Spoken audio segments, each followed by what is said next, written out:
They thought humiliating a quiet black girl in a crowded diner would make them look powerful, until the universe decided to embarrass them instead. One shove, one cruel laugh, one live stream later, and those bullies were feeling unstoppable. Too bad they didn't realize the trembling girl they mocked wasn't trembling from fear. She was trembling because her father, a national FBI agent with a reputation colder than steel, was already on his way.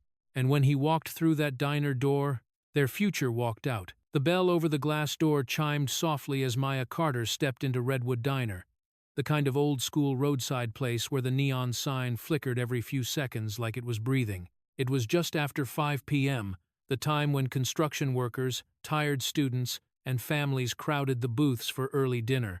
The smell of buttered toast and grilled onions floated in the air, mixing with the faint hum of conversations overlapping one another. Maya clutched her backpack straps a little tighter. She was new to this town, new to this school, new to this environment where every hallway felt like a battlefield of stares and whispered judgments. Redwood Diner was supposed to be her safe stop today, a place to buy a vanilla milkshake before heading home. Nothing more. Behind the counter, Mrs.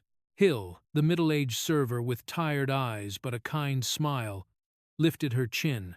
"Sweetheart, you can order whenever you're ready," she said warmly. Maya nodded, quietly scanning the laminated menu. She didn't notice the group of boys at the corner booth. Not at first. Not until she felt the familiar burn of being watched. Blake Rowan, tall, broad-shouldered, wearing his Letterman jacket like a crown, leaned back, while absent-mindedly spinning a straw between his fingers. Logan and Trey sat on either side of him, their phones out, smirking every few seconds as they whispered something behind their hands. "Yo, check this," Logan muttered, nudging Blake with his elbow. Blake looked up, and his gaze locked onto Maya, his brows lifted with amused recognition. "Well, look who it is," he murmured. Maya felt it. That shift in the air, that prickle on the back of her neck, the one you get when you know someone isn't just looking at you. They're targeting you. She didn't turn around.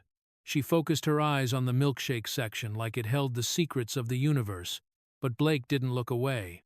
"What's she even doing here?" Trey snickered, loud enough for the next table to hear. "Thought her type usually sticks to the gas station down the road." Blake clicked his tongue in mock sympathy. "Nah, maybe she wandered too far. Maybe she's lost," Logan laughed. "Or maybe she thought we wouldn't notice her." Mrs. Hill shot a quick, uneasy glance toward their booth, then toward Maya. She recognized intimidation when she saw it. Working in a diner for 20 years teaches you to read a room like a book, especially when something ugly is simmering beneath the surface. Maya kept her shoulders squared, refusing to shrink even though her pulse quickened. She wasn't new to this kind of hostility. Moving towns didn't erase it. She stepped forward to order. "One vanilla milkshake, please." "Mrs." Hill nodded, turning to the machine, but her eyes briefly flicked toward the boys. Their whispers were getting louder. Then Blake's voice cut sharply through the diner. "Hey, isn't that the new girl?" Maya froze. Blake leaned forward, his elbows on the table, a slow grin spreading across his face. "Yeah, that's her. Maya Carter, right?" Logan exaggerated a gasp. "Bro, you actually know her name?" "Oh, I know more than that," Blake said, his voice lowering.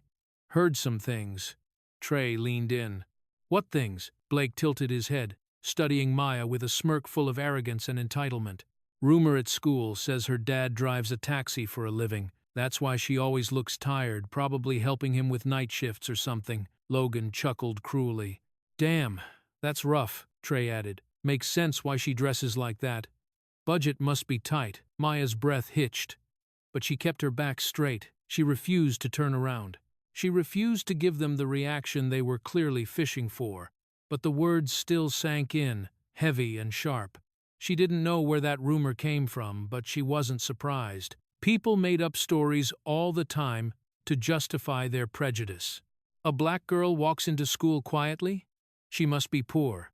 Her father isn't around at pickup? He must be working a low-income job. No one ever assumed anything different. No one ever imagined the truth. Mrs. Hill slid the milkshake onto the counter. "Here you go, sweetheart." Her voice was soft, sympathetic. She, too, had heard the comments. Maya reached for the cup when Blake suddenly spoke louder, loud enough to pull attention from two nearby tables. "Yo, Maya, that shake better not be expensive. Wouldn't want your dad's taxi tips going to waste." Laughter exploded from the booth. Several heads turned. Some customers frowned but didn't intervene. Others looked away, the way people do when they see trouble but don't want to be part of it. Maya felt heat rise in her cheeks, not from embarrassment, but from controlled anger. She inhaled slowly, schooling her features into calm. She had promised herself she wouldn't get involved in drama her first month here. She wouldn't give anyone the satisfaction of seeing her break. She grabbed the milkshake and turned toward the door. Just 2 steps. That's all she needed. But Blake wasn't done. "Hey, don't walk away when someone's talking to you." His voice grew hard, sharp. She didn't turn, but she paused. Her grip tightened around the plastic cup. Behind her, Blake pushed himself up from the booth, the bench screeching loudly against the floor. Logan and Trey exchanged excited looks like spectators right before a fight breaks out. Mrs. Hill's jaw tightened. "Blake, sit down," she warned, though not firmly enough to stop him. Blake ignored her completely. He rolled his shoulders, straightened his jacket, and took a slow, deliberate step toward Maya. The tension in the diner shifted like a storm cloud rolling overhead. People sensed it. They felt the danger. They felt the cruelty sharpening with each step Blake took. But no one moved. No one spoke. Maya's blood ran cold not from fear, but from the chilling understanding that she was once again alone in a room full of people. And then Blake grinned. A grin that said he was entertained. A grin that said he was in control. A grin that said this was just the beginning. Blake took another step closer, his shadow stretching across the floor toward her. He was coming for her. Maya had no idea that this moment, this single step, would trigger a sequence of events that would change every life in the diner within minutes. Blake closed the distance between them with the confidence of someone who had never been told no in his life. His boots thudded against the polished diner tiles, each step a warning. Maya kept her eyes forward, willing her heartbeat to stay steady. She gripped her milkshake tighter, as if holding on to something solid could anchor her against the rising wave of hostility behind her. "Hey!" Blake called again, his voice dripping with challenge. "I'm talking to you, Maya." She inhaled through her nose and turned halfway, not enough to give him full attention, but enough to make it clear she wasn't running. "What do you want?" she asked quietly. Blake smirked. "Just curious. How's a girl like you afford to eat here? Prices jumped last week. You paying with coupons or what? Or did Daddy's taxi tips finally add up?" Logan and Trey burst into laughter behind him, loud enough for the customers at the next booth to turn their heads. Whispers spread across the diner, the kind that cut deep even when you couldn't hear the words. Maya felt heat behind her eyes, anger, not tears. "That's none of your business," she said. Blake placed a hand dramatically over his chest. "Oh, my bad," he said in mock apology. "I didn't mean to make you uncomfortable." Then he lowered his hand and leaned closer. "Actually, I did." Maya stiffened. Blake's voice sharpened. "Tell me something. What made you think you belong here? This is a nice place. People come here who can actually pay." Her jaw clenched. "I paid for my drink." "Did you?" Blake said, stepping closer again. "Or did Mrs. Hill give you a discount out of pity?" Mrs. Hill slammed a cup onto the counter. "Blake Rowan, enough." Her voice trembled not from fear of him, but from the fear of what this could turn into. Blake didn't even glance at her. "Nah, Mrs. Hill. I'm just asking a question. It's a free country, right?" Several customers exchanged uneasy looks. A mother pulled her child closer. An older man shook his head but looked back down at his plate, unwilling to intervene. Maya shifted her weight, inching away, but Blake moved with her, blocking her path. She tried stepping to the left, he followed. She stepped to the right, his hand shot out, stopping her. "What's the rush?" he taunted. "Stay a minute. We just want to get to know you." Logan and Trey slid out of their booth, surrounding the scene with smirks that promised trouble. "Yeah, Maya," Trey said. "Relax a little," Logan added. "We're being friendly." Everything about them was the opposite of friendly. "Back up," Maya said firmly. Blake laughed. "Or what?" She swallowed. Her voice stayed calm. "Just move." Instead, Blake leaned closer, his breath warm and uncomfortable. "So is it true?" he asked. "What people say about you at school?" Maya frowned. "I don't care what people say." "Well, you should," Blake replied, eyes glittering with cruel delight. "They say you're only here because your dad can't afford to live anywhere else. They say he's barely scraping by." He tilted his head. "Didn't know taxi drivers had money for diners." Maya's shoulders rose and fell slowly, suppressing the urge to lash back. "My father's job isn't your concern," she said. "Oh, but it is," Blake countered. "Everything about you is my concern. New girl, dark skin, cheap shoes kinda stands out, don't you think?" The words hit harder than a shove. "Mrs. Hill wiped her hands on her apron and stepped forward again. "Blake, you need to stop. Right now." He shrugged. "Relax, Mrs. Hill. We're just having a conversation." "That's not what it looks like," she snapped. But again, he ignored her. Blake leaned in even closer. "What's wrong, Maya? Can't answer a simple question? Or are you embarrassed?" She didn't move. Her silence irritated him. "Come on," he pushed, voice rising. "Say something." Maya forced herself to look him dead in the eyes. "Move." Blake blinked, surprised she spoke to him with any level of confidence. Then he grinned. "Oh, this is good." Behind him, Trey elbowed Logan. "Yo, get it ready." Logan already had his phone out, angling it discreetly at Maya. "Bro, I'm already live," Logan whispered. "Whole school's about to see this." Logan was live streaming. His screen showed thousands of hearts fluttering up the side, comments pouring in. Blake going off again. "Who's the girl? Maya Carter? No way. Is this for real? Yo, someone stop him." Maya caught sight of the phone and felt the shock hit her stomach like a stone. They weren't just humiliating her in a diner, they were broadcasting it. "Are you filming me?" she demanded. Logan laughed. "Why you worried? Afraid people might see you don't belong here? That's enough," Mrs. Hill snapped, voice echoing through the diner. "Turn off that phone and go back to your booth." Logan didn't even lift his head toward her. "Mind your business, lady." Mrs. Hill's face paled, but she didn't back down. "You boys need to stop this right now," Blake snorted. "She's fine." "Aren't you fine, Maya?" He took a step forward, and she instinctively stepped back. Her back hit the corner of the order counter, nowhere left to go. Logan zoomed the camera closer. "Oh yeah," he said, grinning. "This is perfect." Comments exploded across the live stream. She looked scared. "Blake, chill. Dude, stop it." "Nah, keep going, I want to see." "What's he gonna do?" Maya's breath quickened. Not because she feared Blake physically, she'd dealt with bullies before. But humiliation, public humiliation, was a weapon far more dangerous. Blake lifted his chin smugly. "Look at that. Cornered already." Trey laughed. "Bro, she's about to cry." Maya tightened her jaw, refusing to let even one tear surface. But Logan, staring into his phone like a director preparing the perfect shot, whispered with a twisted delight. "Y'all ready? Watch this. I'm about to make her cry. It's Tob." Maya's fingers tightened around her milkshake, her heart beat thunderous as Blake, Logan, and Trey blocked every exit. And Logan, holding his phone like a weapon, whispered louder, "Let me show y'all how fast she breaks." Blake's hand shot forward before Maya could react.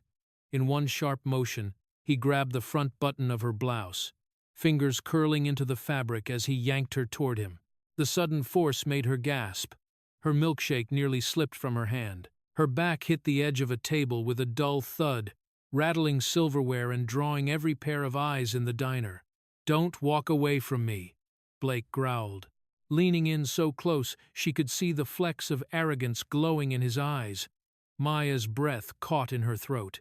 She lifted her hands instinctively, palms pressed against his chest, not pushing, just bracing. as if steadying herself against an earthquake. "Let me go," she said, voice barely above a whisper. Trey stepped to the side, phone angled perfectly. "Oh yeah, this is good. Keep going, Blake," Logan snorted. "Bro, this is gonna blow up online." Blake tightened his grip, pulling the collar of her blouse taut. "What's wrong, Maya?"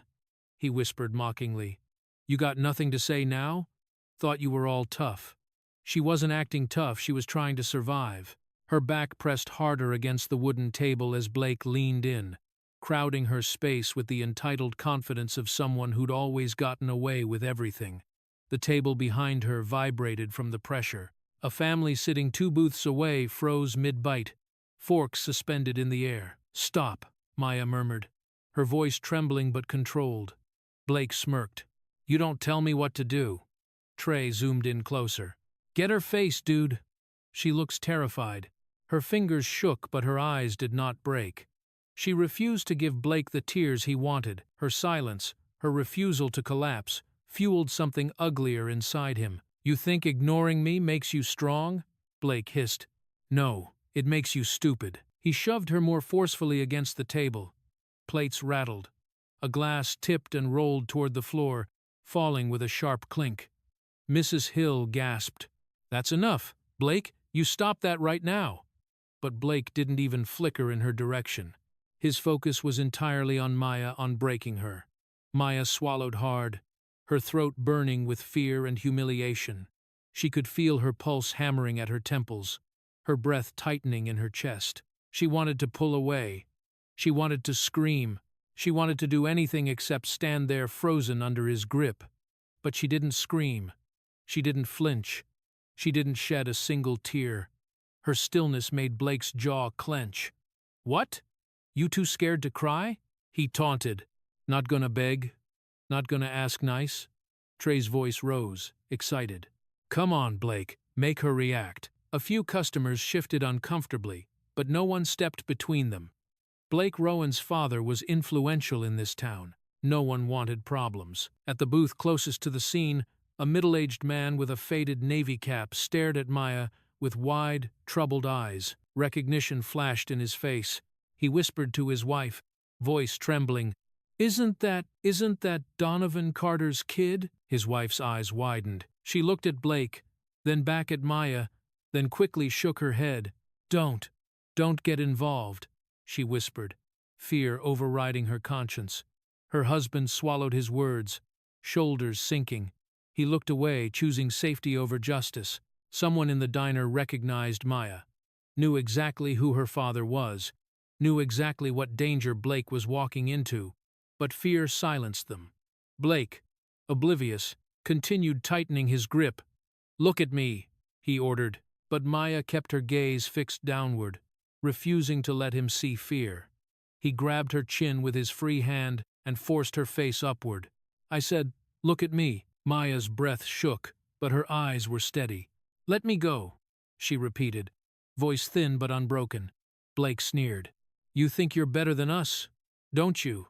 Walking in here like you belong, acting like you're above everyone." Maya grit her teeth. "That's not what I—" "Shut up." His fingers dug into her collar. The pressure made the top button strain, nearly snapping. The diner fell into a cold silence, broken only by Logan's steady commentary into the live stream. "Dude, she's cracking. Look at her hands shake. She's totally losing it." But Maya wasn't crying. And somehow, that made Blake angrier. He grabbed the cup of soda sitting abandoned on a customer's table, cola fizzing near the rim, and without hesitation, poured the icy liquid down the front of Maya's skirt. The coldness shocked her body. She jerked backward, inhaling sharply. The soda splashed down her shirt, staining the fabric, dripping down her legs, pooling onto the floor. Gasps erupted throughout the diner. A child nearby whimpered. Mrs. Hill slapped a hand to her mouth. Blake stepped back with a satisfied smirk. "There. Now you look like you belong." Logan howled, laughing. "Bro, she's soaked. Oh my God, this is insane." Trey leaned closer with his camera. Get that. Look at her face." Maya's body trembled uncontrollably from the cold soda clinging to her skin. She clutched the edge of the table behind her, chest rising and falling rapidly. For a moment, her vision blurred not from tears, but from the overwhelming shock of humiliation. She wasn't crying, but she couldn't breathe. Her lungs tightened as panic crawled up her throat. Blake tilted his head mockingly. "Oh, what's wrong? Cat got your tongue?" Maya forced in a shaky breath, fighting to remain upright. Every pair of eyes in the diner burned into her, some sympathetic, some entertained, some simply unwilling to act. She lifted her chin just a little, just enough to show she wasn't defeated. Blake scoffed. "You're pathetic." He tossed the empty cup onto the table and turned to Logan. "Get this shot. This is the part where she breaks." But Maya didn't know someone else had just seen everything. Someone whose arrival would change the entire room in minutes. For a long moment, the diner was frozen. Blake stood proudly, chest rising with the satisfaction of someone who believed he had just cemented his dominance. Logan's live stream continued to roll, hearts fluttering up the screen, comments exploding like popcorn. Even if the crowd couldn't see the humiliation clearly, they could hear it. They could hear Maya's shaken breaths. They could hear Blake's taunts. They could hear the tension stretching the air thin. But in the far corner of the diner, at a small booth, tucked beneath a flickering neon light, Ethan Wells slowly placed his coffee cup down. He had been sitting alone since before Maya entered, quiet, unassuming, a man with silver at his temples and a calmness that disguised something sharper underneath. He wore a simple flannel shirt and dark jeans, the attire of someone who blended into the background. But his eyes were different. Sharp, calculating, and unwavering. And those eyes had been locked onto Maya from the moment Blake grabbed her. Mrs. Hill hurried behind the counter, hands trembling as she reached for napkins. Ethan stood up silently and approached her, his movements smooth and steady, like a man who had been trained not to startle. "Mrs. Hill," he said quietly. She nearly jumped. "Ethan, God, you scared me." She started wiping her hands nervously on her apron, glancing back at the scene unfolding. "You need to call the police," she whispered. "This has gone too far." Ethan shook his head. "Not yet." She blinked at him. "Not yet? Ethan, he's hurting her." "I know," he replied, lowering his voice further. "But listen to me carefully." He pointed subtly toward the ceiling corner where a small, dusty security camera was mounted, its red light blinking softly. "That camera has recorded everything," Ethan said. "Every second, every shove, every insult, every piece of evidence you'll need." Mrs. Hill's eyes widened. "Oh, thank God, finally something to hold him accountable. Blake's father can't silence this one." Ethan nodded but didn't smile. His expression grew heavier. "That's not all." He leaned closer, his voice barely audible. "I know that girl." Mrs. Hill frowned. "Maya? She's new around here. Sweet kid." "No," Ethan murmured. "I don't just know her name. I know who she is." Mrs. Hill blinked, confused. "What do you mean?" Ethan looked over at Maya, shaking, drenched in soda, her back pressed against the table as Blake and his friends circled her like wolves who smelled fear. But Ethan didn't see fear. He saw courage, the same quiet, stubborn courage he had seen in another person many years ago, her father. Ethan's eyes softened with something like recognition. "She looks just like him," he whispered. "Mrs. Hill's breath caught. "Like who?" Ethan exhaled slowly, the weight of the truth settling over him. "Donovan Carter," he said. "Special Agent, National Division, FBI." Mrs. Hill's knees nearly gave out. "Dear God." Her voice cracked as she looked again at Maya, at the trembling girl being humiliated in front of the entire diner. "Does she know?" Mrs. Hill asked. Ethan shook his head. "Not yet, but Blake has no idea what line he just crossed." Behind them, Blake shoved Maya's shoulder lightly. "Look at you. Can't even defend yourself." Ethan's jaw tightened. Logan laughed, his phone capturing everything. "Dude, she's about to cry. This is gold." Ethan stepped closer to the counter. "Mrs. Hill, listen carefully. Don't delete the footage. Don't touch anything." "I won't," she whispered. "And whatever happens next," Ethan said, "stay behind the counter. For the first time since the confrontation began, Mrs. Hill saw something in Ethan's demeanor that made her pulse quicken. Authority. Not the authority of a teacher or a town official. Something sharper, something federal, something dangerous. "Ethan," she said carefully, "who are you?" He didn't answer immediately. Instead, he slid a hand into his back pocket and produced a worn leather wallet. When he flipped it open, the faint glare of a faded FBI identification badge gleamed under the diner lights. "Mrs. Hill gasped, hand flying to her mouth. You were FBI?" "23 years," he replied. "Counterintelligence and civil rights investigations." Her shock turned to fear. "Oh, God. And she's Agent Carter's daughter?" Ethan nodded once. "That's why," he said quietly. "She cannot be touched. Not like this. Not ever." For a moment, Mrs. Hill was speechless. She looked at Maya again, her heart twisting painfully. "If Donovan finds out what Blake just did," Ethan finished the sentence for her, "it won't just be a school problem anymore." Blake's laughter boomed across the diner. "What's wrong, Maya? Cat got your tongue? Or maybe you're just too scared to speak?" Maya finally spoke, voice trembling but steady. "Please, leave me alone," Blake scoffed. "You think I'm going to listen to you?" Ethan stepped closer to the counter, the tension in his body coiling tighter. Ready. His eyes narrowed not with rage, but with calculated assessment, the way a trained agent studies a threat. Mrs. Hill grabbed his arm. "Ethan, don't do anything reckless." He pulled his arm free gently. "I won't," he said. "But I'm not letting this continue." He took one step toward the center of the diner. Logan spotted him first. "Yo, who's this old guy? You recording too, Grandpa?" Ethan didn't react. Instead, he positioned himself between Mrs. Hill and the escalating scene.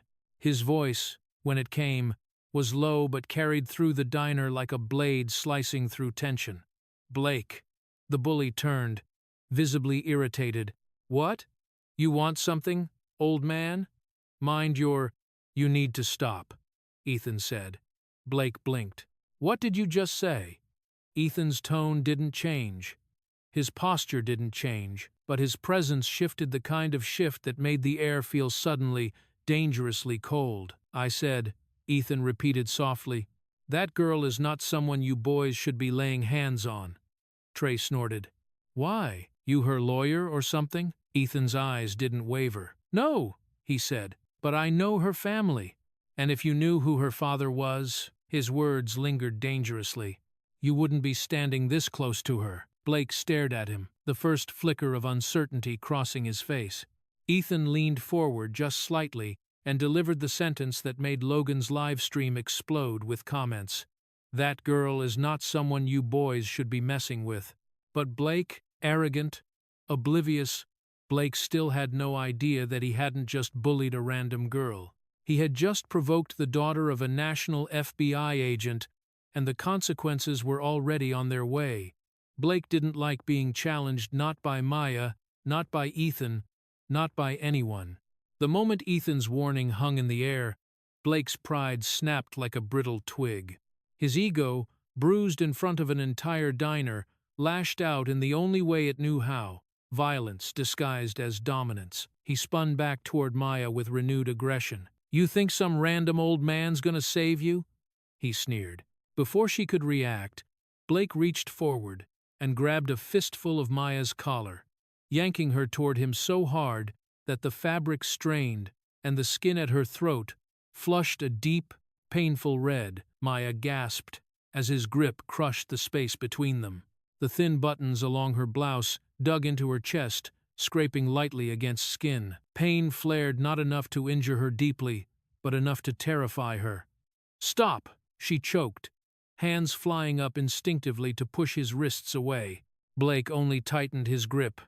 "Look at you," he spat, "always acting like you're too good to talk to people. Too good to look anyone in the eye. Newsflash, you ain't special." Maya's palms pressed against his jacket. Trembling, she pushed with all the strength she could summon, but it wasn't enough to break free. The more she tried, the more he laughed. "What's this?" he jeered. "You finally fighting back?" Cute. His laughter rang through the diner, sharp and hollow. The customers who had been silently watching now shifted uneasily. A teenager near the window whispered, "This is getting serious," while an elderly couple exchanged fearful glances, unsure whether to intervene or stay out of it. At the counter, Mrs. Hill's breaths grew shallow. She clutched the cash register with white knuckles. "Blake, enough!" she cried. "You're hurting her!" But Blake didn't even hear her. Or maybe he simply didn't care. Maya could feel his fingers crushing into the collarbone area, the fabric tightening around her neck like a trap. Panic surged through her bloodstream. Hot and dizzying. "Let me go," she gasped again. Blake leaned closer, his smirk widening. "Make me." Logan's phone caught everything, every tremble of Maya's hands, every flash of fear in her eyes, every cruel twist of Blake's mouth. Comments flew across the live stream. "This isn't funny anymore. Bro, he's actually hurting her. Somebody stop him. Why is no one doing anything?" But Logan only zoomed in, fascinated. "Dude," he whispered to Trey, "this is insane. Look at how red her neck is." Trey chuckled. "Get closer. She's totally panicking." Maya's breath broke into small, frantic bursts. She tried prying Blake's fingers off, but his grip only dug deeper. The humiliation, the pain, the public nature of it suffocated her. Her voice cracked, thin and desperate. "Let me go." Blake rolled his eyes. "Quit whining. It's pathetic." Her vision blurred for a second, not tears, just the shock of being manhandled in front of an entire diner. Her throat burned where his fingers pressed. "That hurt?" he asked mockingly. "Or is that just your pride?" A tremor ran through Maya. Her brain screamed for escape, for air, for safety. And then, it slipped out.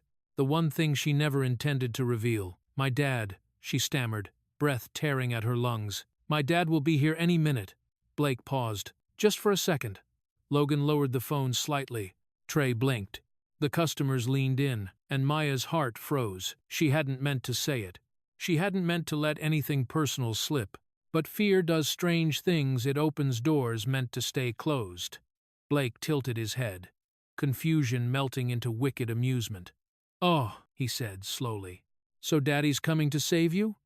Maya swallowed hard, saying nothing. Blake laughed loud, ugly, triumphant. "Let me guess," he mocked. "He gonna drive his little taxi over here and honk until I stop?" Logan exploded with laughter. "Bro, not the taxi, Dad," Trey wheezed. Imagine him pulling up like a superhero in a yellow cab. A chorus of laughter erupted from the boys, bouncing harshly off the diner walls. Even some customers winced, not because it was funny, but because the cruelty was so blatant. Maya squeezed her eyes shut for a moment, the humiliation burning hotter now. She hated that she had given Blake anything to latch onto. She hated that her accidental words had turned into another weapon in his hands. Blake leaned in even closer, their faces inches apart. "A taxi driver?" he scoffed. "That's your big rescue plan? That's who you think is gonna save you?" He released her collar with a theatrical shove, making her stumble back against the table. Her throat throbbed. Red marks were already forming where his fingers had dug into her skin. She grabbed the edge of the table for balance, chest heaving. Her humiliation was complete. Blake's ego was soaring. He wiped imaginary tears from his eyes. "Oh man," he said between laughs. "This is the funniest crap I've heard all week." Then he leaned back, hands on his hips. "Girl, your dad couldn't save you from a parking ticket, let alone from us." The air shifted. Something cold and dark slipped into the diner atmosphere. Something Maya felt but couldn't quite name. The hairs on her arms rose. Her lungs stalled halfway through a breath. Blake didn't notice. He was too busy reveling in his own echo. "So go ahead," he taunted. "Call your little taxi driver. Tell him Blake Rowan said hi." Blake threw his head back and laughed. "A taxi driver is going to save you." The diner door chimed, and as the sound sliced through the room, every head turned, because someone had just stepped inside, and Blake was seconds away from realizing he had made the biggest mistake of his life. The bell above the diner door chimed, but this time, The sound didn't blend into the background noise of clinking plates and muttered conversations. No, this time it sliced through the air like a blade. Maya felt it before she saw him, a shift in the atmosphere, heavy, electric, foreboding, the kind of shift that precedes a hurricane. Blake, Logan, and Trey were still laughing, still mocking, still high on the thrill of dominance. But the rest of the diner had gone eerily quiet. A figure filled the doorway. Agent Donovan Carter, 6'2", broad shoulders, a black FBI-issue trench coat draped over a fitted tactical shirt, boots that made no sound when he stepped inside. The late afternoon sunlight behind him cast his silhouette like a shadow cut from steel. His eyes, sharp, dark, and lethal, locked instantly onto the scene in front of him, onto Maya. Her collar stretched, her skin flushed red where Blake's fingers had crushed it. Her clothes soaked in soda, her breath shaky, uneven, wounded. And onto Blake. Blake still had one hand partially raised, the remnants of aggression frozen mid-air. For a moment, Donovan did not move. He simply stood at the door, absorbing the entire picture with terrifying clarity. A man trained for crisis, a father built for protection. And right now, he was both. Maya felt her heart falter, her lips parted. "Dad?" The word cracked the silence. Blake slowly turned, annoyance still on his face, expecting to see some desperate, underpaid taxi driver rushing in to defend his kid. Instead, he saw a man whose very presence shifted the gravity of the room. Can we help you?" Blake asked, confusion mixing with irritation. Donovan didn't answer. He stepped forward, one slow, controlled step that seemed to make the lights flicker. His jaw clenched once. His fists tightened at his sides, the tendons visible beneath his skin. Every muscle in his body spoke the same silent language. "Who hurt my daughter?" Logan, still live-streaming, swung his phone around to capture the newcomer. "Yo, who the hell?" But the moment Donovan's face appeared on screen, the live-stream chat exploded. Hearts, emojis, comments firing rapidly in caps lock. "Wait, is that him? That's Donovan Carter. FBI badge man, no way. Day FBI. Day FBI. Oh my God, that's a federal agent. Bro, you're dead, stop. Logan's eyes widened as he read the comments scroll faster than he could process. "Hold up, what?" he muttered, squinting at the screen. Trey leaned over his shoulder, his face drained of color. "Dude, that can't be real." But the viewers continued spamming. "It's real, look him up." And quote, "Agent Carter is a national-level investigator." "Logan, turn off the live, you idiot. You're streaming a federal agent? Bro, this is a crime scene now. Run. Donovan heard none of it. Or maybe he did, but he didn't care. His eyes were fixed on Maya's throat, where angry red marks bloomed like bruises. His gaze then lifted to Blake, and something cold and lethal flickered in it. Ethan Wells stood at the counter, watching with a grim recognition. The storm had arrived. "Maya," Donovan said quietly, voice steady but heavy with buried fury. "Are you hurt?" She opened her mouth, but no sound came out. She shook her head weakly, though the truth lay all over her trembling posture. Blake scoffed, trying to laugh off the tension. "Okay, what is this?" he said, spreading his arms. "Some cosplay convention? Man, you look ridiculous in that coat." Donovan didn't even blink. He took another deliberate step, then another. The diner seemed to shrink with each one, like the walls themselves were holding their breath. Blake swallowed. Something in Donovan's eyes, something primal and unbreakable, began to chip at his arrogance. "What's your problem?" Blake demanded, though his voice cracked at the edges. "You think you can just walk in here and—" Ethan interrupted from the counter, voice calm but firm. "Blake, stop talking," Logan whispered. "Dude, the chat says he's FBI, like National Division FBI." Blake rolled his eyes, trying to hold on to his bravado. "Oh, please, that's a costume. Look at him. He probably bought that coat online." Maya pressed a trembling palm against her chest. "Blake, stop." But but Blake didn't. He laughed loudly, too loudly. "So what? You're Maya's dad," he taunted. "You gonna call your taxi or whatever?" Donovan's jaw shifted once. Just once. A silent tremor of fury rippled through the room. He finally spoke, not loud, not threatening, but with the cold, measured precision of a man accustomed to being obeyed. "Let go of my daughter," he said. Blake blinked. "What? You heard me." Blake raised his hands in mock surrender. "Relax, man. I'm not even touching her anymore. Chill." Donovan didn't move. His voice dropped lower, like ice dripping into stone. "You touched her before I walked in." The boys froze. How did he know? How did he read the scene so quickly? How could he see everything? Only Maya understood. Her father didn't need time, didn't need explanations. He was trained to read danger on sight. Maya whispered, "Dad, please," not because she feared him hurting Blake, but because she feared how far Blake had already gone. Behind them, the live stream was still running. Viewers were screaming into the chat, "Why is he still talking? You messed with the wrong family, bro. It bags start. This is a federal nightmare, El Ma'u. His dad is FBI, not taxi. What are you doing? Blake, run before he ends your bloodline." Donovan took another step. He was now close enough for Blake to see the faint outline of a federal badge beneath the coat. But Blake, blinded by ego, blew out a breath and smirked. "What?" he said. "You expect me to believe you're FBI?" Donovan didn't speak. He didn't need to. His silence was more dangerous than any threat. Then, with the controlled grace of a predator, Donovan Carter stepped fully into the center of the diner, saying absolutely nothing, and Blake mistook that silence for weakness. Because Blake still believed he was staring at a poor taxi driver in a costume, never realizing he had just provoked one of the most feared federal agents in the country. The diner had never been this silent. Not during lunch rushes, not during blackout storms, not even during the night an elderly man collapsed during dinner. This silence was different, sharper, heavier, electric. It was the silence of people realizing they were witnessing a moment that would change everything.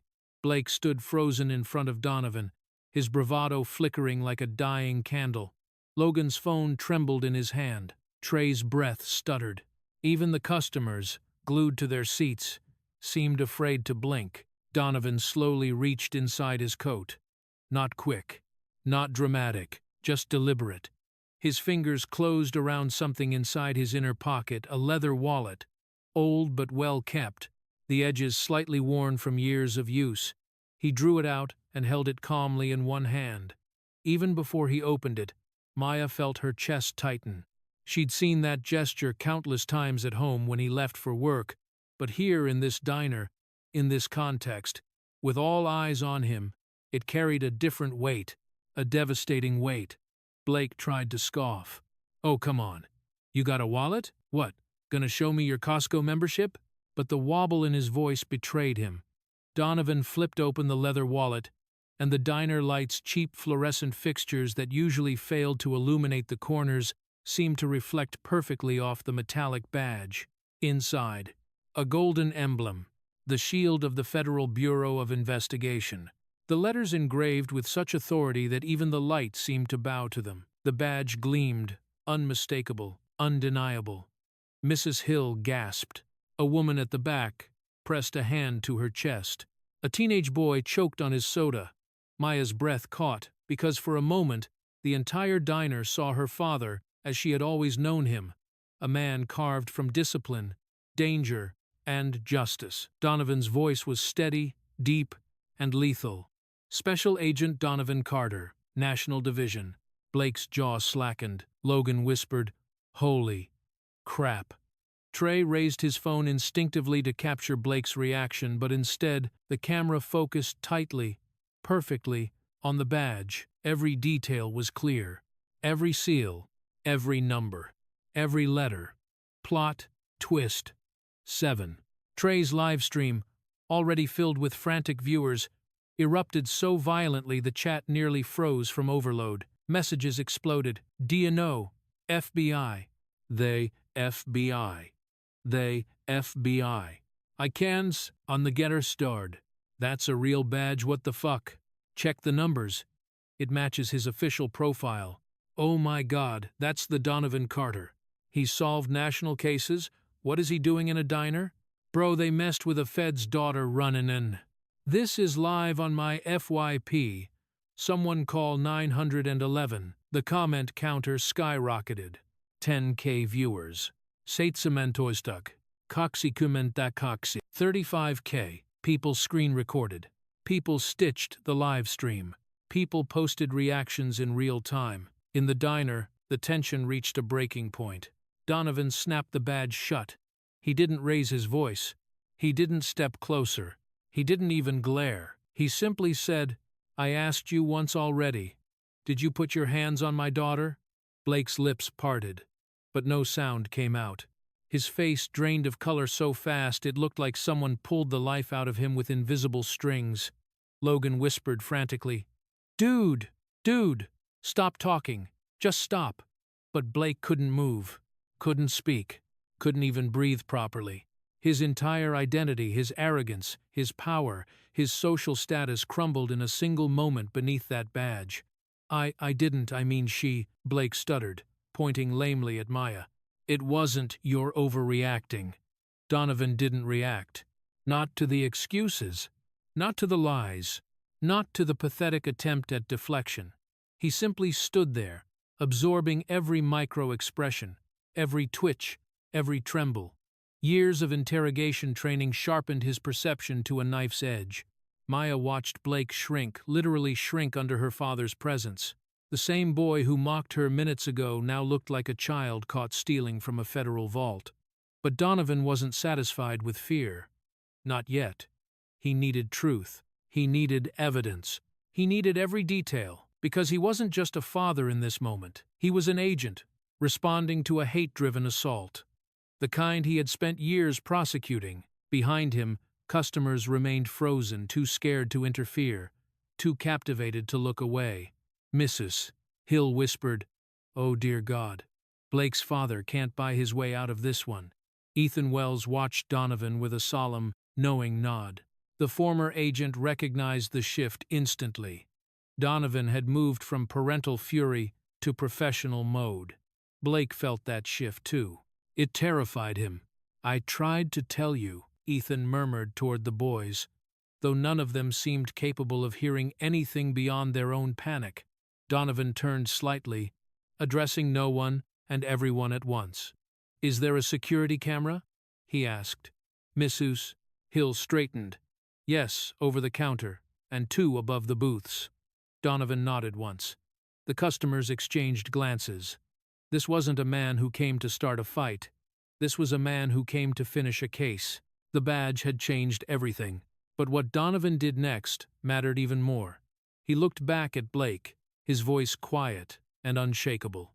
"I'm not laying a hand on you," he said.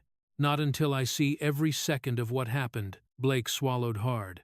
He was shaking now, actually shaking.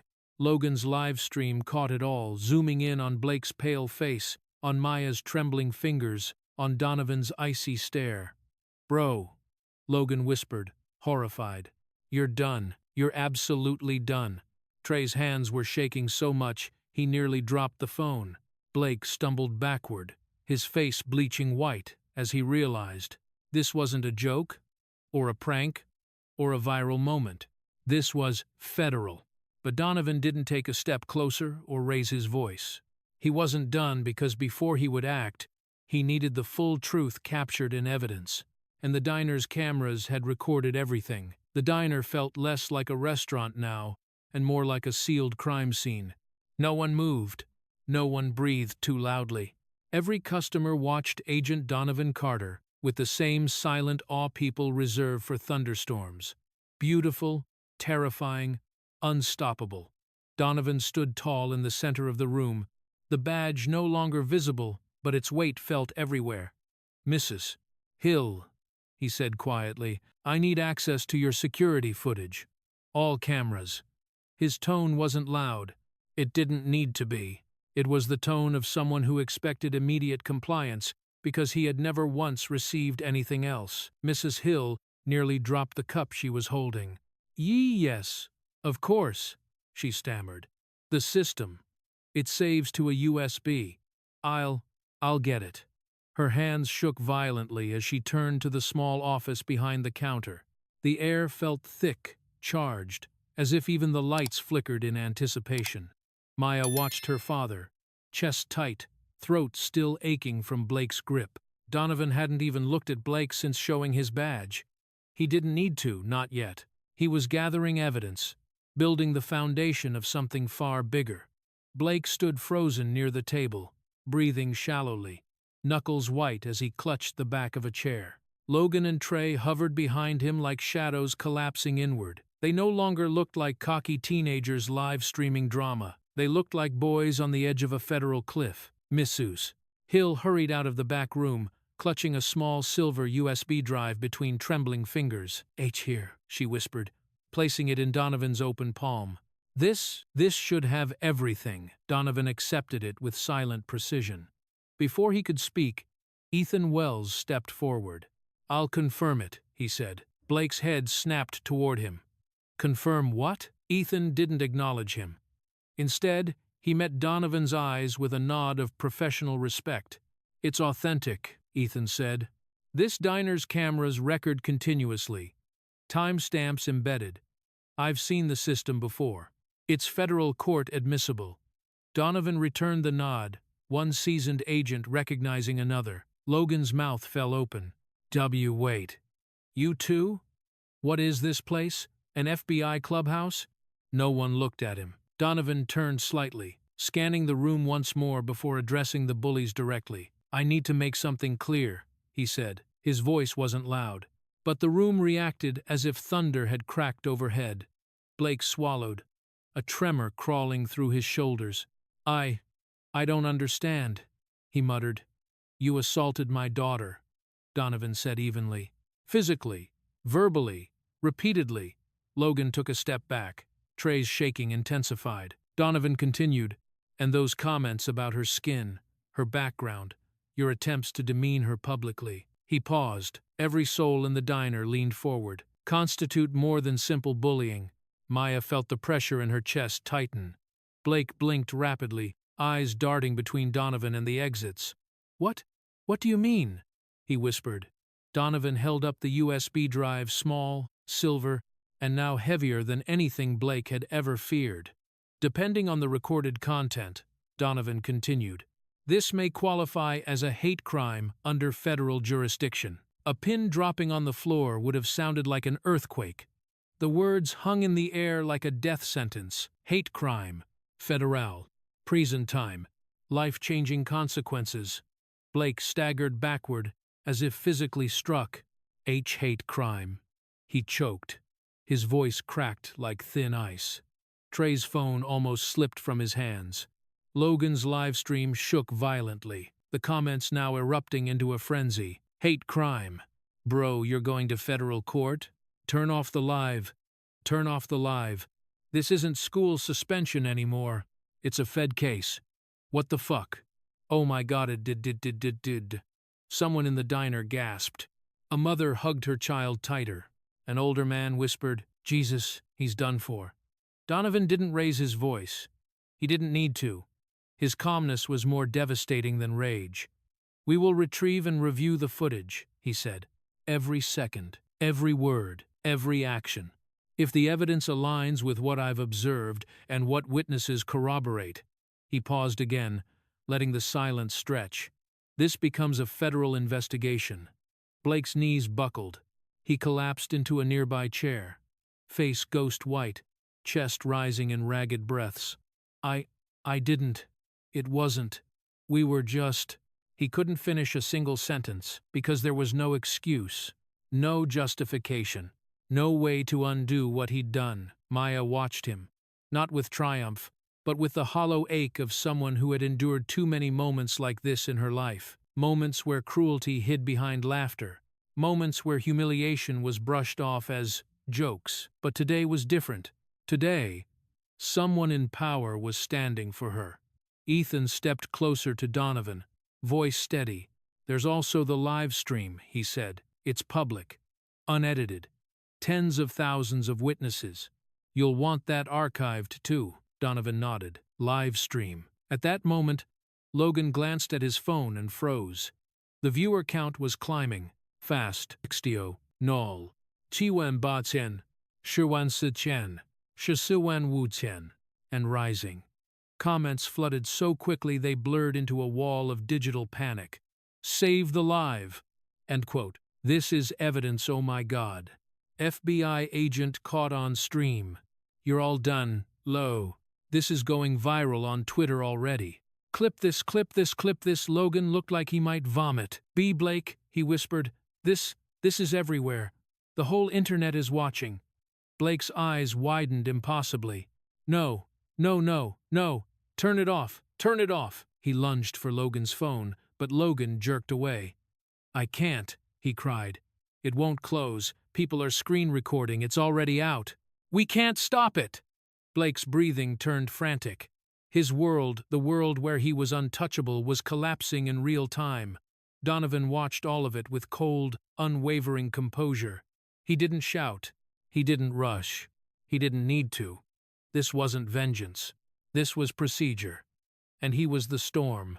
Blake clutched his hair, shaking violently as the reality hit him. Hate crime. His voice broke like a child's.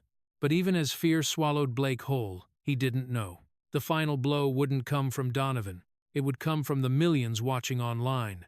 Logan's phone vibrated violently in his hand, not because of an incoming call, but because the live stream notifications were firing so rapidly, the device buzzed non-stop like a trapped hornet. Viewer count, 40,382. Then 47,901.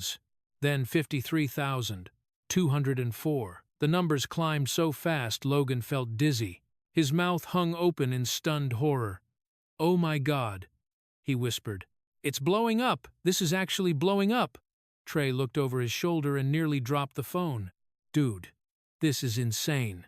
The screen was a blizzard of comments, unreadable in their speed. Number, Justice for Maya.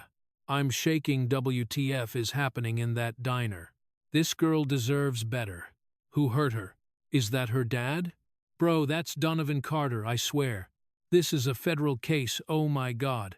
Clip, clip, clip, clip, everything. Post this to Twitter now. Hashtags exploded like wildfire. Within minutes, Number Justice for Maya hit trending status. A student watching from another state stitched the stream and typed, "This is why we need to talk about racism in schools." Another viewer wrote, "This isn't bullying, this is a hate crime on camera." The stream surged again, 70K, then 80K. Then the comments slowed, not because fewer were posting, but because a particular account had appeared. A verified account. A blue check. A name known across the country. At Camille Brookslaw, civil rights attorney. Activist, public advocate. Her comment froze the entire chat. Her father is Special Agent Donovan Carter. This is a federal-level hate crime investigation. Logan's jaw dropped. Holy, is that real? Trey grabbed the phone, scrolling frantically. No way, no way. Camille Brooks? She's watching this? Blake, who had previously been too shocked to look anywhere, finally focused on the screen. His blood ran cold. Comments exploded again. You messed with the wrong family, bro. That lawyer does not play. Blake, you better run. Someone tag news outlets. This is going nationwide. CNN, where you at? Blake staggered backward, almost tripping over a chair leg. No, this isn't real, this isn't happening. Maya watched him with trembling breath. She didn't speak. She didn't gloat. She just stared. Because she wasn't thinking about Blake's panic. She was thinking about how millions of strangers were watching her humiliation unfold in real time. She felt exposed, fragile, seen by people she'd never meet. But for the first time, she wasn't alone. Her father stepped closer to her, shielding her subtly with his presence, as if the entire world had become a threat, and he was the unshakable force standing between her and harm. Ethan Wells looked at the live stream, then at Donovan. "It's out there," he murmured. "Nothing can be buried now." Donovan didn't respond. His focus remained sharp, assessing calculating. Mrs. Hill pressed a hand to her chest. This poor girl.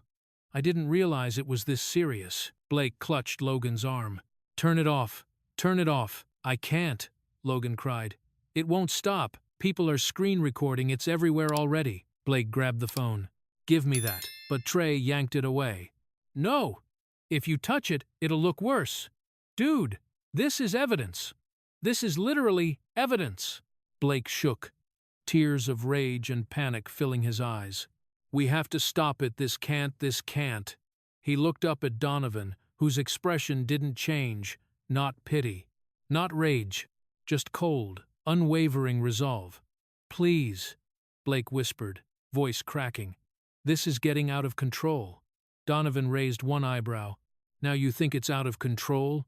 Blake's breath came sharp and fast. His childhood, his social status, his life felt as if they were slipping through his fingers like sand.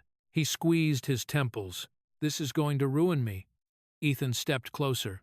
You ruined yourself the moment you put your hands on that girl. Blake flinched. The live stream continued rolling, and then a new voice broke the tension. A comment read aloud by Logan in disbelief.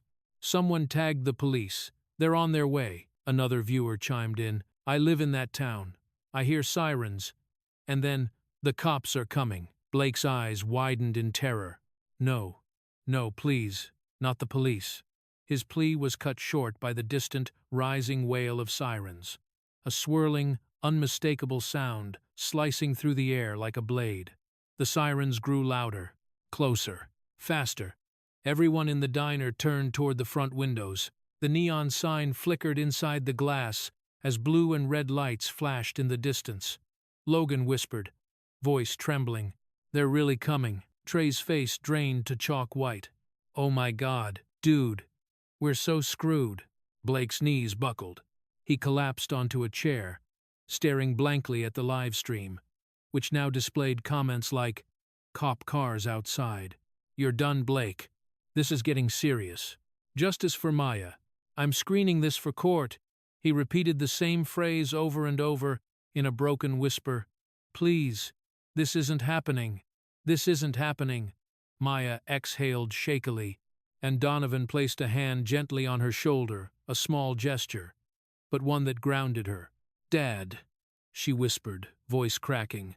I'm here, he murmured. Blake stared at the flashing lights crawling across the diner windows and whispered in pure dread, I'm finished. And as the sirens screeched to a stop outside, none of them knew. The final blow wasn't the police themselves, but the way the entire internet was about to weaponize the truth. The sirens outside the diner grew louder until they vibrated through the windows like rolling thunder. Blue and red lights smeared across the chrome napkin holders, the glass doors, the linoleum floor. A visual announcement that justice had finally arrived. The bell above the door chimed once more. Two uniformed officers stepped inside Officer Ramirez and Officer Collins. Their posture sharpened instantly when they saw the scene. Maya trembling beside Donovan, soda-soaked clothes clinging to her skin, and Blake Rowan collapsed in a chair, pale as chalk. Officer Ramirez lifted a hand. Everyone remain where you are. The diner froze. Donovan stepped forward, calm but commanding his presence, shifting the mood from chaos to procedure. I'm Special Agent Donovan Carter, he said, producing the badge once again. National Division. This incident involves my daughter, Maya Carter. I'm formally handing over evidence of assault and possible hate crime. He offered the USB in one hand, and with the other, gestured toward Logan's phone. The live stream is still active, Donovan continued. Tens of thousands of witnesses, multiple angles. The footage is preserved online. Officer Collins blinked as she glanced at the phone. Jesus, that's a lot of viewers. Ramirez took the USB, his jaw tightening. We'll collect statements from everyone in the building, but from what I'm already seeing. He turned toward Blake. This qualifies as probable cause. Blake shook his head violently, stumbling to his feet. No, wait, you don't understand. It was just a misunderstanding. I didn't mean. Collins stepped forward, voice firm. Blake Rowan, turn around and place your hands behind your back. Logan burst into tears immediately. No! You can't arrest him. We didn't mean for it to go this far. Trey's legs gave out. He dropped to his knees, hands clasped as if in prayer. Please, we're sorry. We're so sorry. It was just a joke. We didn't know who she was. Officer Ramirez approached Blake, who backed into a booth, shaking. Please, don't do this, Blake begged, voice crumbling. You can't arrest me. My dad, he'll fix this. My dad can fix anything. But the officers didn't hesitate. Ramirez took Blake by the wrist. Collins secured the other. The metallic click of handcuffs echoed through the diner. Sharp, cold, final. Every customer watched in stunned silence as the boy who had strutted through the diner minutes earlier like he owned it now stood trembling, cuffed, powerless. Logan sobbed harder. Please don't take him, please, please. Trey crawled toward Donovan on his knees. Sir, please. We're sorry. We didn't know she was your daughter. If we did, Donovan's gaze cut through him like a blade. That's the problem, he said quietly. You shouldn't need to know who she is to treat her with dignity. Trey's mouth opened, no words came. Officer Collins began reading Blake his rights. You are under arrest for assault, harassment, and possible hate crime violations. Anything you say can and will be used against you in a court of law, Blake whimpered. Hate crime? Please, no.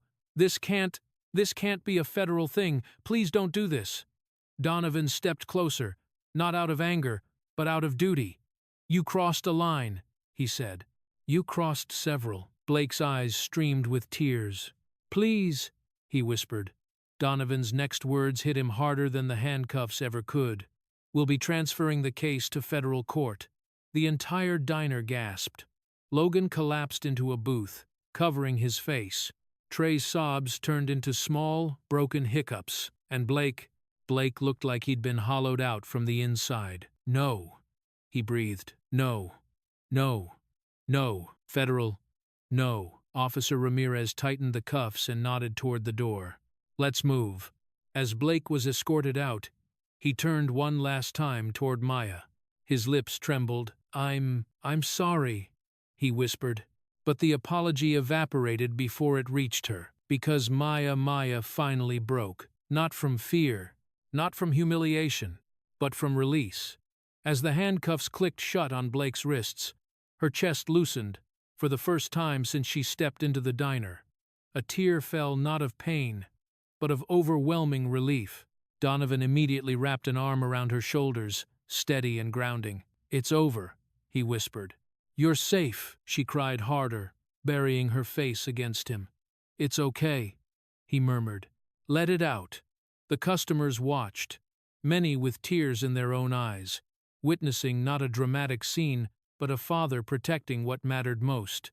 Ethan Wells exhaled, tension melting from his posture. Mrs. Hill wiped her cheeks with the corner of her apron. The livestream's comments blazed with emotional reactions. She's safe now. This is real justice. Send this to news outlets. Number justice for Maya always. They arrested him on live. Oh my God. Officer Collins approached Donovan respectfully. Agent Carter, we'll need formal statements once we secure everyone outside. He nodded. We'll cooperate fully. Maya wiped her face, breathing shakily. Dad, thank you. He squeezed her shoulder. There is nothing in this world I wouldn't do for you. As to Negas, Maya inhaled deeply, and this time her tears were soft, steady, and full of relief. For the first time all day, she felt safe. But the story was far from over. Now came the aftermath, the public fallout, the legal war, and the consequences no one in that diner could have imagined. The marble floors of the regional federal courthouse gleamed under the harsh fluorescent lights, reflecting the chaos outside courtroom 4. Reporters lined the hallway shoulder to shoulder, microphones raised, cameras flashing, voices calling Maya's name. Miss Carter, is the hate crime charge confirmed? Agent Carter, will the FBI intervene directly? Blake Rowan's family claims this is a misunderstanding. Your response. Donovan stood behind Maya like a fortress, jaw tight, gaze frozen in that razor-sharp focus that only federal agents carried. He didn't answer a single question, simply guided Maya past the reporters and into the courtroom. Inside, the atmosphere changed. Quiet, cold, heavy, because this wasn't a school discipline meeting. This wasn't a community mediation. This was a federal hearing. Blake Rowan sat at the defendant's table, pale and stiff, eyes glued to the polished floor. His expensive suit couldn't hide the tremor in his hands. Next to him, his high-profile attorney Richard Hale whispered frantically, trying to keep him composed. Across the aisle, Maya sat beside Donovan. Her throat tightened when she looked up at the seal of the United States above the judge's bench. She had never imagined her life would intersect with federal courtrooms, yet here she was, the center of a case that had gone viral nationwide. As the judge entered, the room rose. "Be seated," the hearing began. The prosecutor laid out the charges: assault, harassment, public humiliation, racially motivated targeting. "For these reasons," the prosecutor concluded, "we believe this incident may qualify under federal hate crime statutes." A ripple moved through the audience. The judge nodded gravely. "Bring forward the victim for preliminary questioning." Maya stood on trembling legs. Donovan gave a subtle nod, steady, grounding. She stepped forward. Her voice initially wavered as she confirmed each detail. Blake, grabbing her collar. The soda, the slurs, the live stream, the fear. But as she spoke, her voice strengthened, not because she wasn't terrified, but because telling the truth gave her power. Then came the defense's turn. Richard Hale rose slowly, buttoning his jacket with artificial calm. "Your Honor," he began, "we must acknowledge the unique nature of this case. The viral live stream has sensationalized the incident. My client deeply regrets the misunderstanding, but it is clear that Miss Carter has perhaps unintentionally exaggerated certain elements. The internet rewarded her for appearing victimized." A murmur of disbelief rolled through the courtroom. He continued, "Miss Carter's TikTok and live stream views skyrocketed after this event. We believe she is leveraging this situation for social media attention." "What?" Maya whispered. Stunned, the room erupted in gasps. A journalist at the back muttered, "They're blaming her now?" Even Blake looked shocked by his lawyer's strategy. Donovan's face didn't move an inch, but something dangerous flickered in his eyes. The judge slammed the gavel. "Order!" Hale pressed on, voice smooth as oil. "This is a young girl who sees an opportunity for influence. The tears, the trembling, these could easily be performative in nature." Maya felt her heart clench.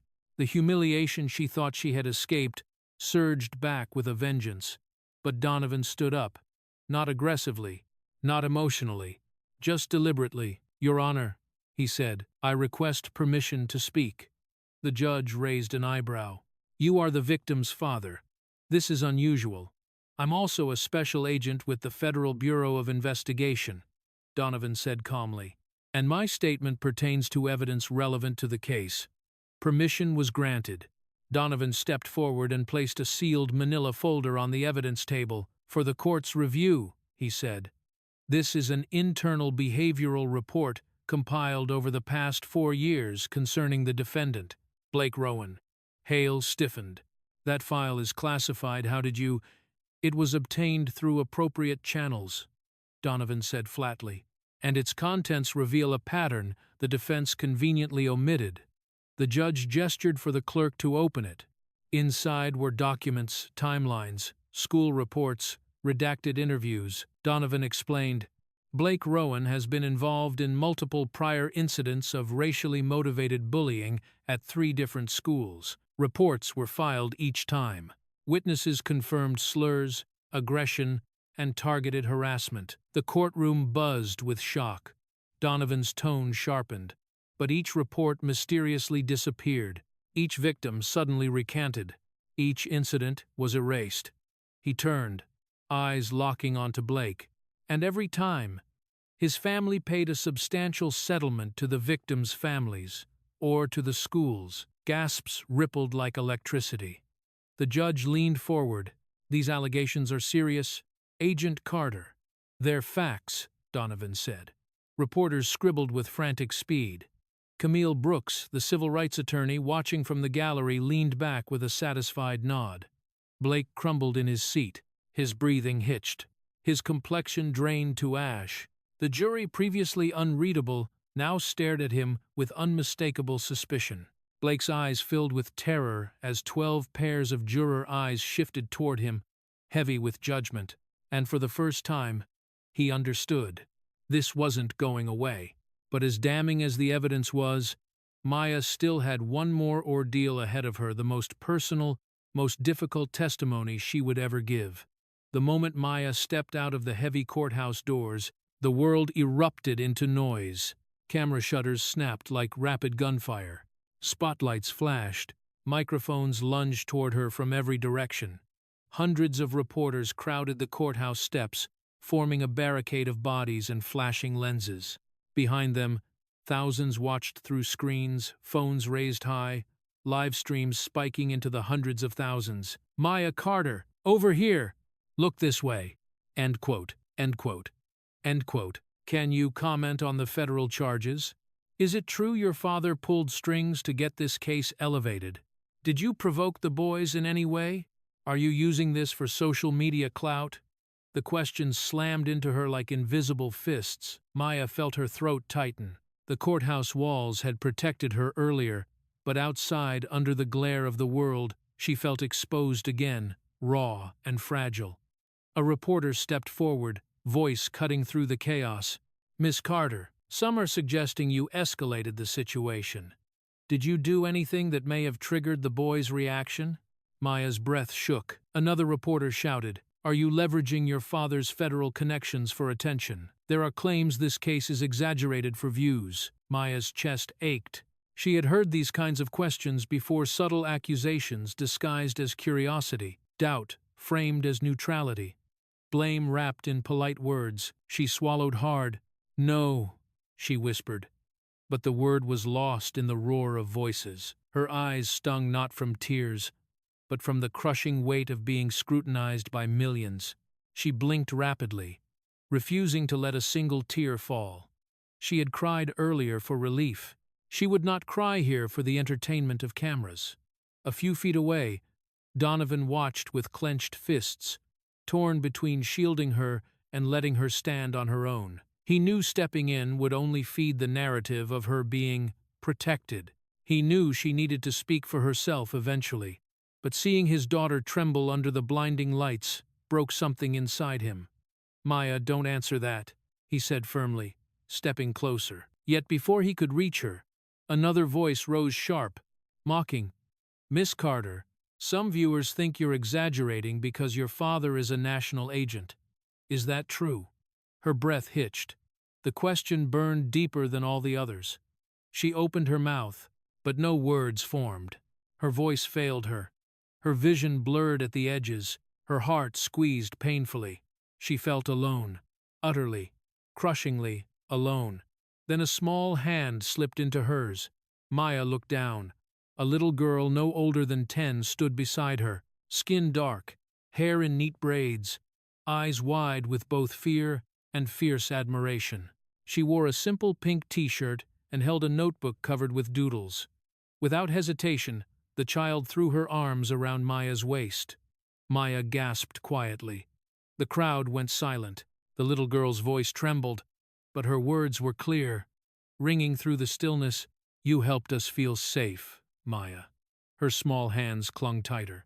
"Girls like me," she whispered, "we're always scared at school.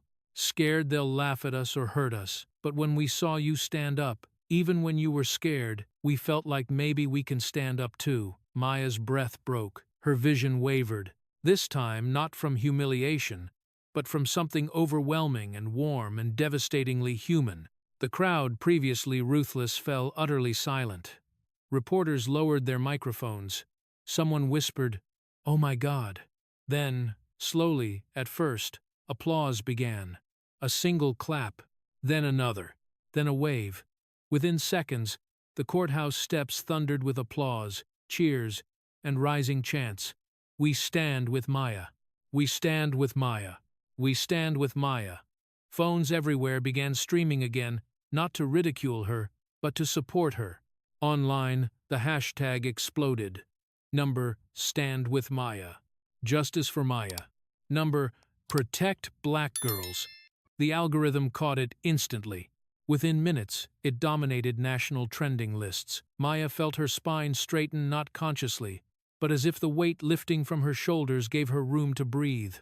She looked around, at the reporters, at the supporters, at the little girl still holding her hand. And for the first time since the diner incident, she realized something. She wasn't fighting this alone, not anymore. She wiped her eyes, not tears, just the remnants of fear. Then she lowered herself to the child's eye level. "Thank you," Maya whispered. "You have no idea what that means to me." The girl smiled, shy but proud. Donovan watched, pride swelling in his chest. Maya stood again, tall, steady, no longer trembling. Faces she didn't know, hundreds of them, looked at her not with pity, but with solidarity. She inhaled deeply. This wasn't just about her anymore. This was about every girl who had been silenced, every victim who had been doubted, every child who felt unsafe. Maya squared her shoulders, lifted her chin, and for the first time stepped toward the courthouse doors, not as a victim, but as a voice. For the first time, she didn't feel alone. And that strength, unexpected, overwhelming, pushed her toward the decision she knew she had to make next. She would tell the full truth, in front of the entire court. Day 2 of the federal hearing felt different from the moment Maya walked into the courtroom. The atmosphere was heavier, more charged, more expectant, because today, a new figure joined the legal battlefield. Camille Brooks, one of the nation's most respected civil rights attorneys. Her presence alone drew whispers across the gallery. She moved with effortless authority, her voice calm but edged with steel, her reputation built on exposing systemic cover-ups and protecting victims like Maya. As the judge took the bench, Camille stepped forward. "Your Honor, today the Carter family presents the full chain of evidence." There was no theatrics in her voice, just precision, confidence, control. She held up a remote. The lights dimmed. Exhibit 1. The diner's security footage. The video played across 2 large courtroom screens. The jury leaned forward as Blake was seen grabbing Maya's collar, forcing her against the table, pouring soda onto her clothes. His words, cruel, mocking, filled the room like poison. The courtroom murmured in disgust. Next, Exhibit 2. The TikTok live stream. Over 90,000 live viewers. Hundreds of thousands of comments. Racial slurs. Laughter. The moment Donovan entered, the national explosion that followed. Camille's voice cut through the tension. This was not teenage misjudgment. This was a coordinated humiliation broadcast for entertainment and rooted in racial targeting. The defense attorney stiffened. And finally, Camille continued, turning toward a witness stand. Exhibit 3. The testimony of former FBI Special Agent Ethan Wells. Ethan stood, calm and unflinching, a presence as steady as granite. He was sworn in and took his seat. Camille paced slowly, eyes fixed on him. "Agent Wells, can you confirm what you witnessed inside the diner on the day of the incident?" Ethan nodded. "I witnessed a racially motivated assault. Words, actions, and intent all align with hate crime patterns I've investigated hundreds of times." The defense attorney scoffed. "That's your interpretation." Ethan didn't flinch. "It's my professional assessment from 22 years in federal service." Camille stepped closer. "And Agent Wells, you mentioned to me, privately, that you had encountered the Rowan family before. Please explain that to the court." The room stilled. Reporters stopped typing mid-word. Even the judge leaned in, sensing a storm approaching. Ethan inhaled slowly. 4 years ago, I was part of an internal investigation involving financial misconduct, specifically tax fraud and falsified charity deductions. The defense attorney shot to his feet. "Objection! This is irrelevant." But Ethan continued, voice steady. "The suspect was Samuel Rowan, Blake's father." Gasps tore through the courtroom. Ethan's gaze never left the jury. "During that investigation, we encountered multiple behavioral complaints about Blake racial bullying, violent outbursts, intimidation of classmates. Instead of receiving discipline, each complaint disappeared. He paused. Because Mr. Rowan paid off the schools and pressured officials to bury the reports. The courtroom erupted. The judge hammered the gavel. Order! Order! But nothing could contain the shock. Blake's attorney sputtered, "This is outrageous speculation. Ethan cut him off." I saw the files myself. I interviewed administrators who later refused to testify. Blake was shielded from consequences because his father feared any public scandal would expose the tax investigation. Camille's voice sharpened.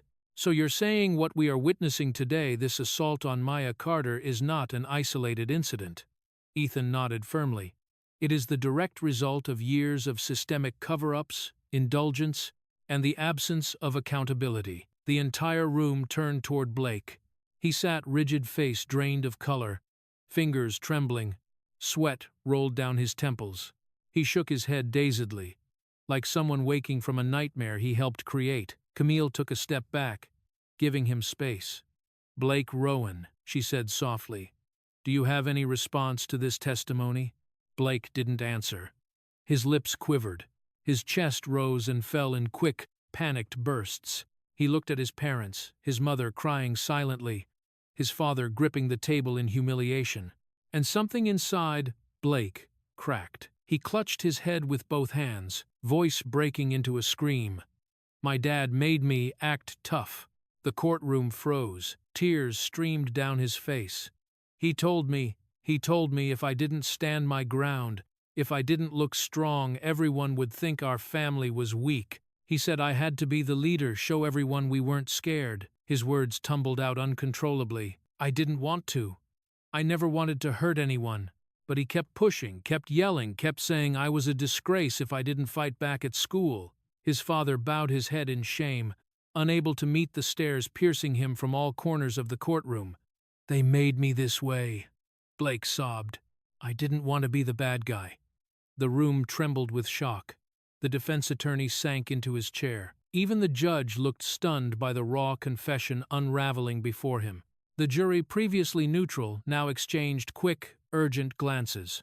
The balance of the case shifted instantly. Blake cried harder under their gaze, realizing the truth. Justice was no longer something he could escape. But as the case moved toward its final judgment, Maya knew. Her greatest test was still ahead. Standing before the entire court and speaking the truth that only she could tell. By 3 p.m., Courtroom 4 had transformed into something far colder than a room of justice. It felt like a sealed chamber of fate. Everyone was inside. Everyone was silent. Everyone understood that the next few minutes would determine the trajectory of multiple lives. The air was so thick with tension, it seemed to muffle the hum of the overhead lights. The jurors filed in, their expressions sober, resolved. Blake Rowan sat at the defense table, shoulders hunched, hands clasped so tightly they turned white. His attorney tried whispering something reassuring, but Blake couldn't hear him. His ears rang. His breath trembled in uneven bursts. Maya's testimony still echoed in his mind. Across the aisle, Maya sat beside Donovan, her fingers intertwined tightly, her eyes fixed on the judge's bench. She wasn't trembling anymore, but her face was pale with anticipation, her chest rising slowly, controlled. Ethan Wells sat behind them, steady and stoic. Camille Brooks stood at the prosecutor's table, her expression sharp as a blade. The judge rose. "Please stand for the verdict." Everyone rose. A single sheet of paper lay in the judge's hands, one page that held the weight of justice, consequence, and closure. The judge adjusted her glasses. "In the case of United States v. Blake Rowan, the jury has reached a unanimous decision." Blake swallowed, his throat tight. The world held its breath. For the charge of assault, the jury finds the defendant guilty. A ripple moved through the courtroom. Blake's knees nearly buckled. Maya inhaled sharply, but stayed composed. For the charge of harassment with hate-motivated elements, the jury finds the defendant guilty. Gasps echoed.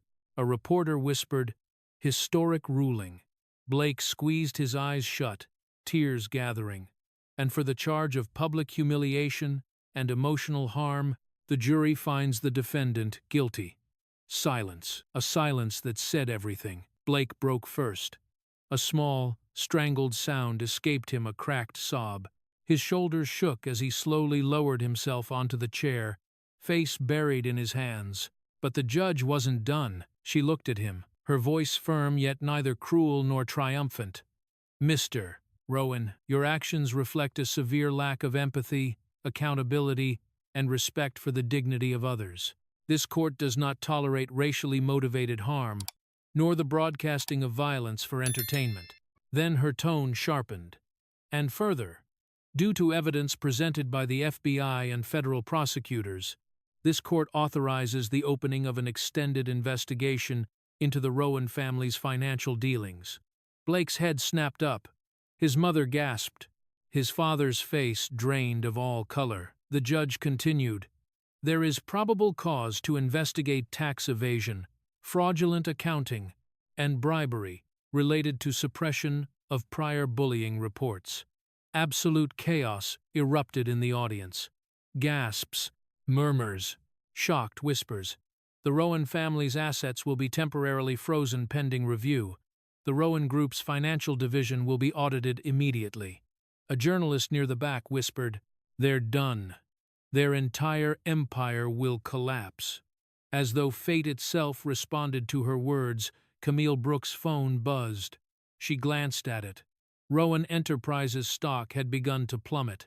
A flash crash. A freefall. Within 48 hours, it would be worth pennies. And everyone knew it. Blake looked at his parents, both broken, terrified, stunned. He whispered, barely audible, I never wanted this." But it was too late. The judge nodded to the officers. "Mr. Rowan, you will be remanded into custody pending sentencing." 2 officers stepped forward. Blake backed away instinctively, tears streaming. "No, wait, please, just let me talk to her." "Turn around," Officer Collins said firmly. Blake sobbed as the cold metal cuffs tightened around his wrists. "No! Please just let me say something. Maya, please." The officers guided him toward the exit. He twisted desperately to face Maya one last time. "I'm sorry," he cried. "I'm so sorry. I never meant to hurt you. I just wanted to be someone my dad wasn't ashamed of." His voice cracked, dissolving into broken sobs. Maya looked at him not with hatred, not with victory, but with a deep, quiet sadness. Sadness for the cycle he had been trapped in. Sadness for the brokenness beneath his cruelty. Sadness that he had chosen the wrong path again and again. She didn't speak. Her silence was heavier than any words. The officers pulled Blake through the back doors.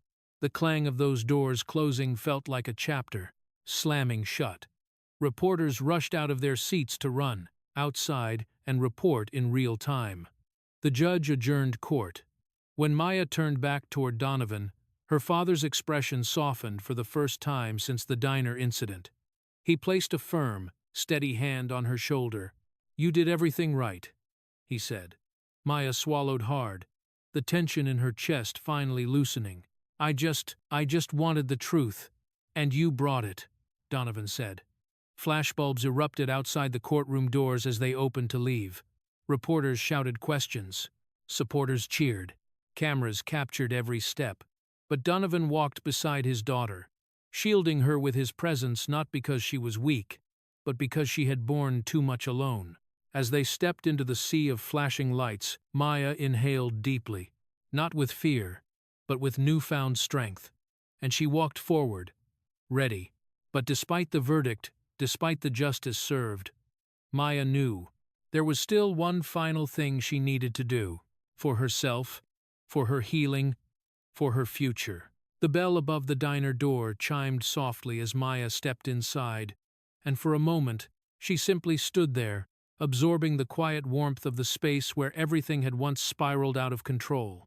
The fluorescent lights hummed gently, the grills sizzled faintly, and a few regulars chatted over steaming cups of coffee.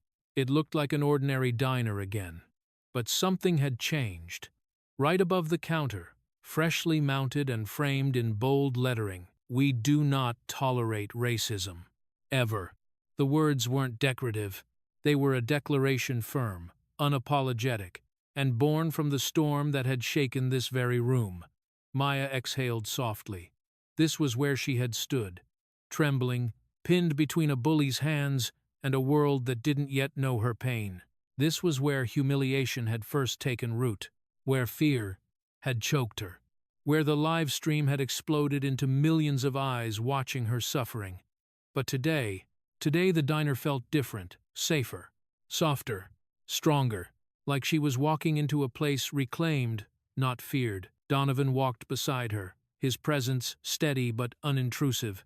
Ethan Wells followed a few steps behind, hands in his pockets, observing the room with the quiet vigilance of a man who had seen too much and carried it well. Mrs. Hill emerged from behind the counter the second she spotted Maya. "Oh, sweetheart, look at you," she said, voice trembling with affection. Maya smiled timidly. She wasn't used to being greeted with such warmth, but after everything that had happened, warmth no longer felt foreign, it felt earned. Mrs. Hill insisted on wrapping Maya in a quick, tight embrace, then guided her back toward the seat she had avoided in her memories for weeks. "Sit, darling. Sit right where you stood that day." Maya hesitated. Her feet stalled slightly as she approached the spot. The table felt smaller now, somehow, less like a battlefield and more like a landmark. Her heart fluttered, not with fear, but with a quiet tremor of reclaiming something lost. She sat. The vinyl booth creaked gently beneath her. Her fingers traced the edge of the table, the same edge she had gripped when Blake had yanked her collar and pushed her against it.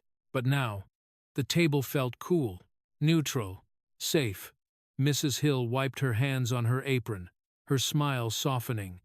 "One chocolate milkshake," she said firmly. "On the house. Forever." She winked. "Heroes don't pay for milkshakes." Maya's eyes widened. "Mrs. Hill, I didn't." But Mrs. Hill waved her protest away with a flutter of her hand. "You didn't just save yourself," she said gently. "You saved all of us. You taught this town, this country, that standing silent in the face of hate is never the answer." Her voice thickened with emotion. "Do you know how many calls I've gotten? How many parents thanking you because their children feel safer in school? How many customers walk in here because they say this diner has become a symbol of change?" Maya blinked, her chest tightening. "I just did what I had to." "No, dear," Mrs.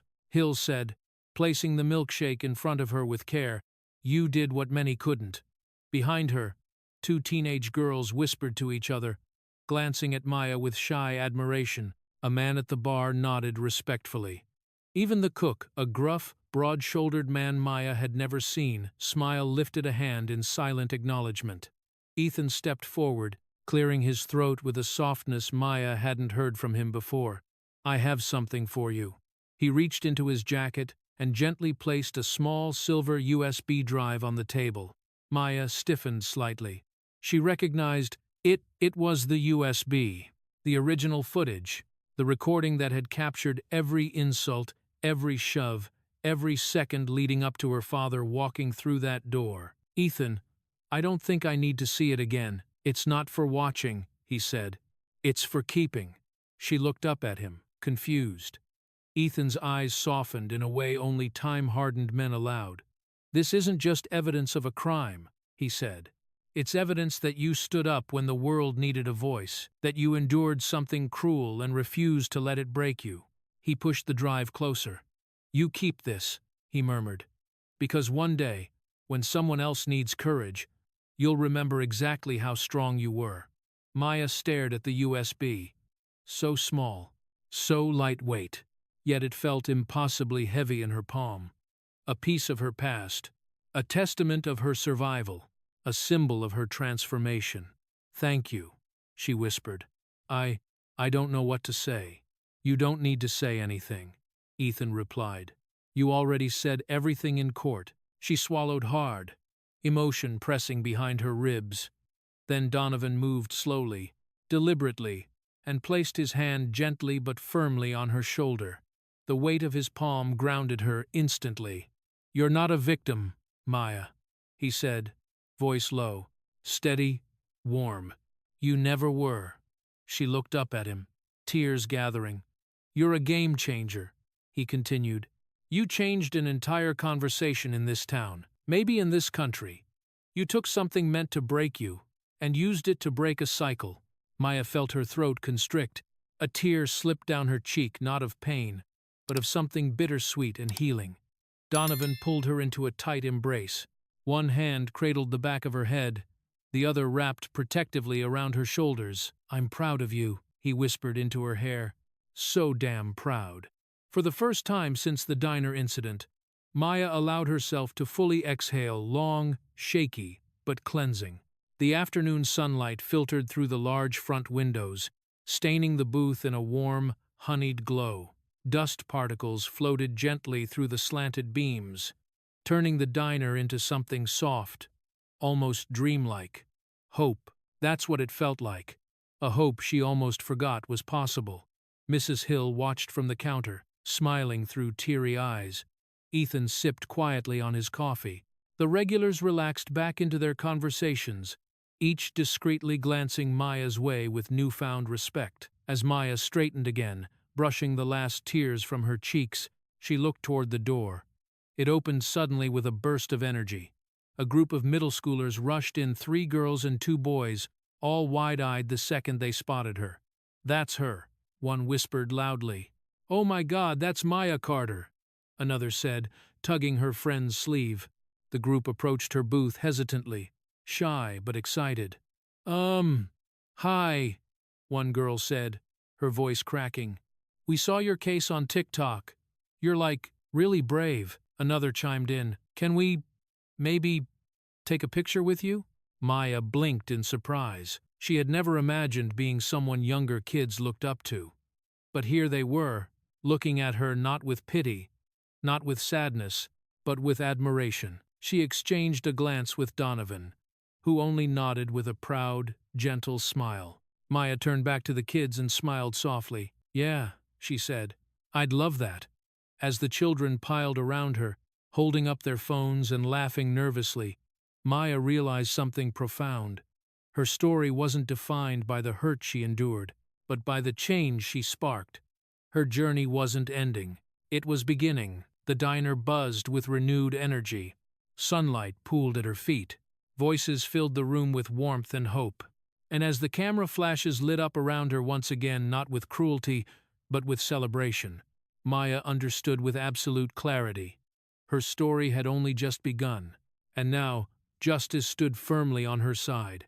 The world had changed for Maya Carter, but more importantly, she had changed the world right back. And just like that, the diner that once echoed with laughter at Maya's pain became the stage where justice flipped the script. Those boys walked in thinking they owned the room, but they walked out in handcuffs, exposed to the world by their own cruelty. Meanwhile, Maya didn't just survive, she changed the narrative, proving that strength doesn't always roar. Sometimes it simply stands its ground until the truth speaks for itself. So, tell me what moment in this story shocked you the most. If you want more powerful stories like this, don't forget to like, share, and subscribe to support the channel. Justice-themed storytelling is just getting started.